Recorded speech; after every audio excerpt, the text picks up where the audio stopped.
Hi, I'm Lauren Edmunds. I'm the founder and owner of a school that supports children with learning delays. I'm hoping this space gives you something to think about.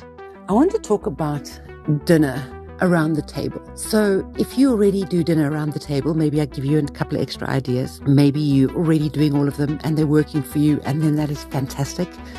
Maybe you don't see the point, or you can't quite get your family together, or you have no clue what to do when you're all sitting around the table.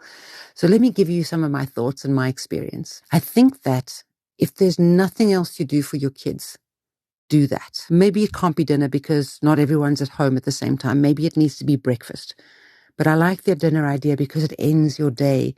It starts their bedtime routine and gets them off to sleep. So in my opinion, they should be involved in ideas around what to have for dinner. You should be doing the choosing, but they can be involved. The other thing you can do is go shop with them, which of course develops planning skills, organization skills, financial skills. But you get home and now you want to cook. So cooking with your kids actually is occupational therapy in your kitchen, because it is visual discrimination. Please fetch the fork. No, not the spoon, the fork. It's vocabulary and noun development, naming development. It's vocabulary building. I need the whisk, please. And then you talk about now I'm whisking. So it's noun versus verb. And you don't even have to teach this. You're just using the language. Then, of course, the OT is it's bilateral work. I'm holding the pan and I'm mixing with my right hand. The left hand is holding, the right hand is mixing. This is bilateral work. This is each side of the body doing something different. It could be crossing the midline because now I might be having a big bowl that I'm stirring. Now I'm going across my midline. I could be reaching across to go and get the salt. It's following instructions. When they're younger, one instruction at a time. When they're older, can you please get the salt and a spoon? See what they come back with. Then it's measurement and weight and science, because things melt, and heat, and all of these things they're learning practically. Then once the dinner is ready, or before that, you can ask them to set the table. How many people? What do we need? It's being careful. It's visual planning. It's visual discrimination. It's also midline work, potentially. It's bilateral work. It's keeping them involved and connected to you as a family. You sit down and you have your meal. No screens whatsoever. You have this conversation. You role modeling eating good food. You role modeling eating relatively slowly. So you're chewing properly. And the conversation can be about their day. Now, I particularly like the high-low approach. It came from a movie. I think it was called This Is Us with Michelle Pfeiffer and Bruce Willis years ago. They do this around the table and everybody answers it. And it's very lighthearted, or it could be heavy. I remember my kids that their low could be their sandwich was too hot because they can't think of another low. Or the low would be my friend was mean to me, or I failed a test.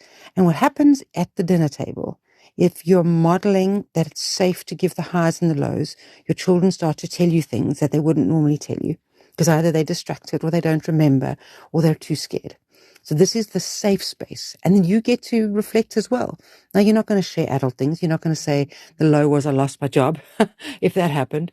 But you might say, sure, my low today was my coffee was cold. Or my low was I had a fight with one of my colleagues and it was really hard for me to deal with. And then that opens that's a conversation starter. It opens a relationship building opportunity. And then you can also reflect on highs. Then your kids get to know what highs and lows are, and that our day is filled with highs and lows, and they can share more than one if they want to. And you share as well, and you share with grace, and you listen with grace and empathy, and you give them a response that reinforces and builds them up and doesn't break them down. This is not the time for reprimanding. It's not the time for shouting or giving lessons. It's just listening and being present and making sure they feel heard. And when dinner is finished, everybody clears the table and it's not left for one person to do. Is everybody plays their role. Now it's teamwork, and I understand I have a part in this community and I am part of this. I don't get to go watch the TV while somebody else has to do all the work. You don't want to raise somebody like that. You don't want them to be that kind of adult with their partner. You want them to be responsible. And besides that, all of those chores are the things that are making your child strong incidentally. That's how the children that were raised in the 70s, 80s, and 90s were strong. They played outside and they did chores. They carried in the washing or the groceries. They helped dad with mowing the lawn. They helped mom with the dishes.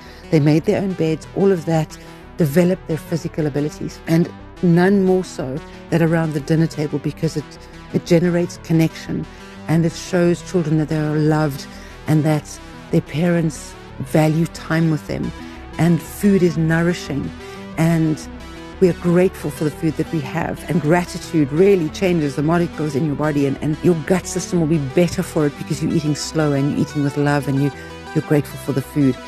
So if there's nothing else you get right in your family, try as hard as you can to get that dinner time, get that in, get that relationship building, put your screens away, put the TV away, dim the lights a little, make it calming. It's going to be a blessing for you.